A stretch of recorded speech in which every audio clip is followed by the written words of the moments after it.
जीवन में कुछ बेहतर पाने के लिए हमेशा उम्मीदें रखिए, लेकिन उम्मीदें अपने आप से रखिए, दूसरों से नहीं, क्योंकि अपने आप से रखी गई उम्मीदें ही हमेशा पूरी होती हैं और उसके लिए आप बेहतर से बेहतर कोशिशें करते हैं।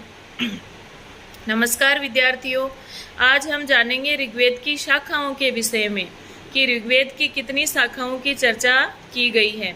तो सबसे पहले आता है कि पतंजलि महाभाष्य के प्रथम आहनिक में लिखा हुआ है एक विंशतिधा वाह वृच्यम, यानी ऋग्वेद की 21 शाखाएं मानी गई हैं। किसके अनुसार? पतंजलि महाभाष्य के प्रथम आहनिक, जिसका नाम है पशपश आहनिक।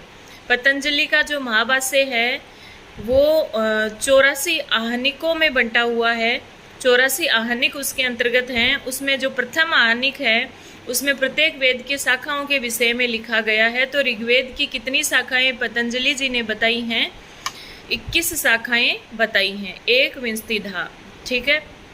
और दूसरी बात आती है महर्षि शौनक कृत चरणव्यूह नामक जो ग्रंथ है, शौनक कृत जो चरणव्यूह ग्रंथ है, उसमें ऋग्वेद की 5 शाखाएं प्राप्त होती हैं। 5 शाखाओं के नाम प्राप्त होते हैं, जिनके नाम है शाकल, वाष्कल, आश्वलायन, शांखायन और मांडुकायन। ठीक है, शाकल, वाष्कल, आश्वलायन, शांखायन और मांडुकायन। जिसमें से आपसे प्रश्न पूछे जाएगा कि ऋग्वेद की कौन सी शाखा संप्रति यानी वर्तमान में प्राप्त होती है, पूर्णतः प्राप्त है, वो है शाकल शाखा।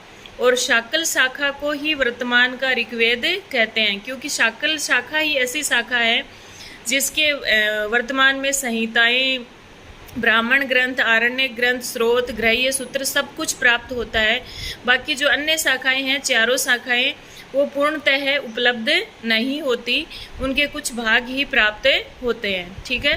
तो ऋग्वेद की वर्तमान में प्रचलित शाखा है शाकल शाखा, जिसके प्रवर्तक शाकल ऋषि को कहा जाता है, शाकल्य ऋषि को कहा जाता है। यही ऋग्वेद के प्रथम शाखा प्रवर्तक माने गए हैं। और जो ऋग्वेद की वाष्कल शाखा है उसका नाम बालखिल शाखा है।